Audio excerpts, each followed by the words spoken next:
Então, essas 4 filhas de Filipe, o evangelista, que antes era diácono, ele tinha 4 filhas que tinham o dom do Espírito Santo de profetizar. Então, edificação, consolação, exortação. Aí diz assim: demorando-nos ali por muitos dias, desceu da Judéia um profeta. Olha aí, ó, agora não é que tinha um dom de profecia, mas era um profeta de nome Ágabo. É um ministério dado por Cristo à igreja, um profeta. Vindo ter conosco, tomou a cinta de Paulo, então tirou a cinta de Paulo, ligando seus próprios pés e mãos, disse: isto diz o Espírito Santo. Assim, os judeus ligarão em Jerusalém o homem a quem pertence essa cinta, e o entregarão nas mãos dos gentios. Então veja bem, esse é um profeta do Novo Testamento, um homem que prediz coisas. Deus o enviou para falar para Paulo que ele seria amarrado, seria aprisionado, falando de coisas futuras que iam acontecer. Mas Deus não falou para Paulo que ele deveria correr ou ter medo disso, não. Tanto é que Paulo disse: estou pronto até a dar minha vida, e eu vou fazer a obra de Deus.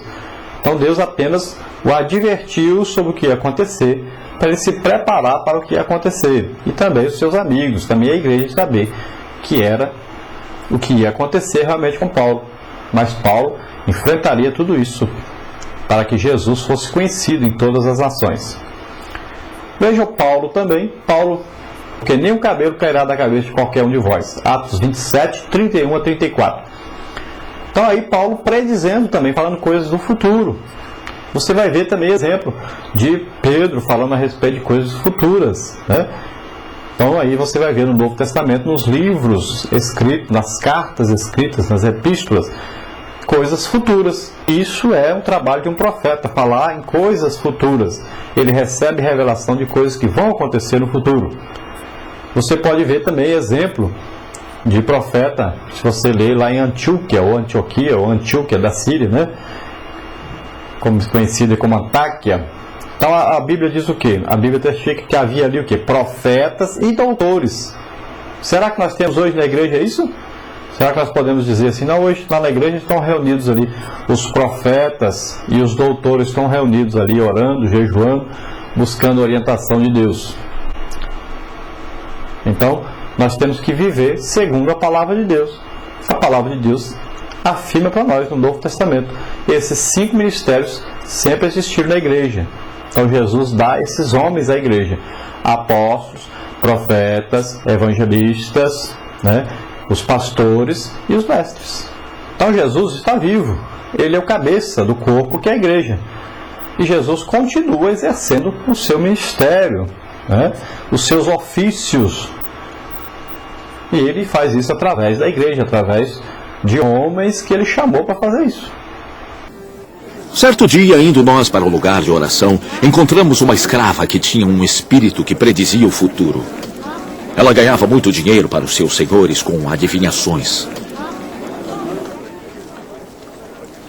Essa moça seguia a Paulo e a nós, gritando: esses homens são servos do Deus Altíssimo, eles anunciam o caminho da salvação! Ela continuou fazendo isso por muitos dias. Finalmente, Paulo ficou tão indignado que se voltou e disse ao espírito: em nome de Jesus Cristo, eu lhe ordeno que saia dela. No mesmo instante, o espírito a deixou.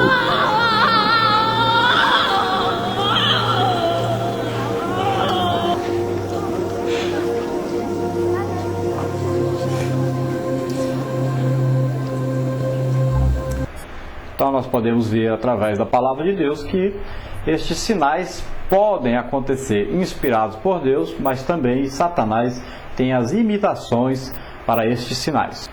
Então a adivinhação, ela consiste aí na revelação de segredos do passado, do presente e do futuro. A adivinhação, nós podemos dizer que é um chute diabólico. Ele vai ver se dá certo e vai fazer tudo para dar certo aquilo que ele fala através da pessoa. Depois nós temos aí discernimento. Então a palavra grega para discernimento é diacrisis. E nós vamos ver que discernimento é uma capacidade, então, de escolher entre o bem e o mal. Essa capacitação é um dom do Espírito Santo e é dada sobrenaturalmente. Não é uma coisa natural. Não é porque você estuda que você vai saber discernir. Não, aqui é o discernimento espiritual que vem do Espírito Santo. Uma capacitação do Espírito Santo para descobrir qual é a fonte de determinadas mensagens que são ditas na igreja. Então a fonte pode vir, primeiro pode vir do homem, do próprio ser humano, a mensagem, pode vir de Satanás, a mensagem, pode ser um servo de Deus, pode ser usado por Satanás para trazer uma mensagem? Pode. A pessoa pode ser influenciada por Satanás e trazer uma mensagem que é contra a doutrina da palavra de Deus. É só o crente não estar aí em comunhão perfeita com o Espírito Santo e ele estará sendo aí podendo ser usado também para trazer mensagens que estão contrárias à palavra de Deus. Por isso o crente deve sempre estudar, ler a Bíblia, estar sempre orando, estar sempre em comunhão com Deus, para que ele possa ser um instrumento, um vaso limpo nas mãos do Senhor. E outra fonte, então, pode vir de Deus, a mensagem para a igreja. Então são 3 fontes.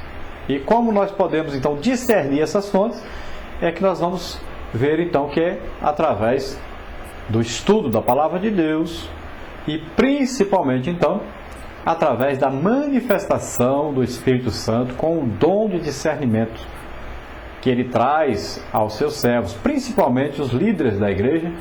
O Espírito Santo usa nesses dons para que ele possa discernir de onde vêm as mensagens que são levadas à igreja. Então, não esquecendo que este dom de discernimento de Espírito não é como o discernimento porque você lê a Bíblia e estuda. Então, você precisa ter esse discernimento lendo a Bíblia e estudando. A própria Bíblia diz que nós devemos julgar as profecias. Julgar pelo quê? Pela palavra de Deus. Então, esse é um tipo de discernimento conquistado, adquirido através do estudo sistemático da palavra de Deus. Agora, o dom de discernimento do Espírito Santo é um dom, então é uma capacitação sobrenatural, não é natural, você não estuda para descobrir, mas é revelado pelo Espírito Santo a você de onde vem a mensagem, qual a origem da mensagem, se do homem, se de Satanás ou de Deus. Como, por exemplo, na passagem que nós vimos de Pedro com Ananias e Safira, onde Pedro discerniu que Ananias estava mentindo a respeito da propriedade que ele havia vendido, do valor real, e Ananias por isso morreu, e a sua esposa, quando chegou, também mentiu, e Pedro disse: você não está mentindo aos homens, mas ao Espírito Santo. E ele morreu por causa disso.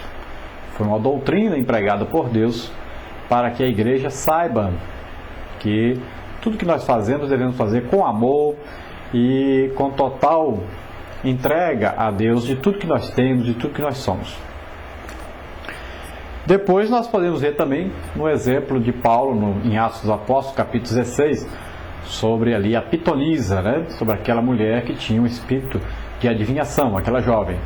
E Paulo então expulsou ali o espírito maligno que estava usando aquela jovem, e ela então deixou de fazer adivinhações, que parecia coisa de Deus. Esses homens são servos do Deus Altíssimo e eles estão trazendo aí a mensagem de salvação. Parecia uma mensagem vinda de Deus, essa mensagem.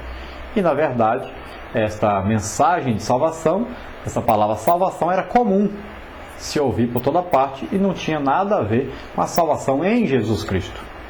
Mas parecia a todo o povo que a mesma mensagem que a pitonisa pregava era a mesma mensagem que o apóstolo Paulo pregava.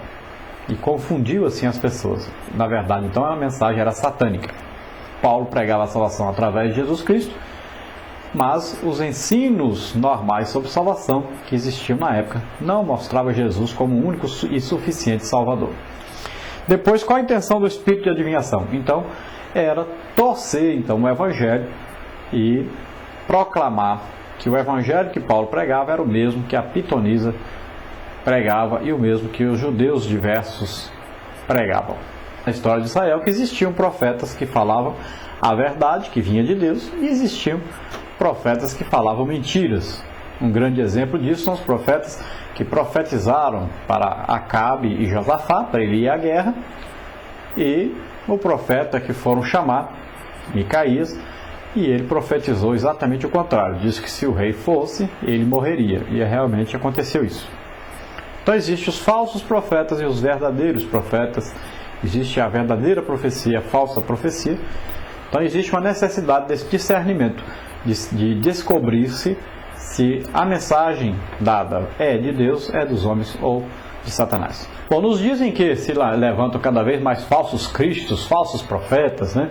Como nós temos escrito em Mateus 24, e aí falsos mestres, como está escrito lá em 2 de Pedro 2:11, 2:1, é indispensável então que o crente tenha discernimento espiritual para que não seja enganado pelas teias de aranha armadas pelo adversário. O crente, ele não pode se descuidar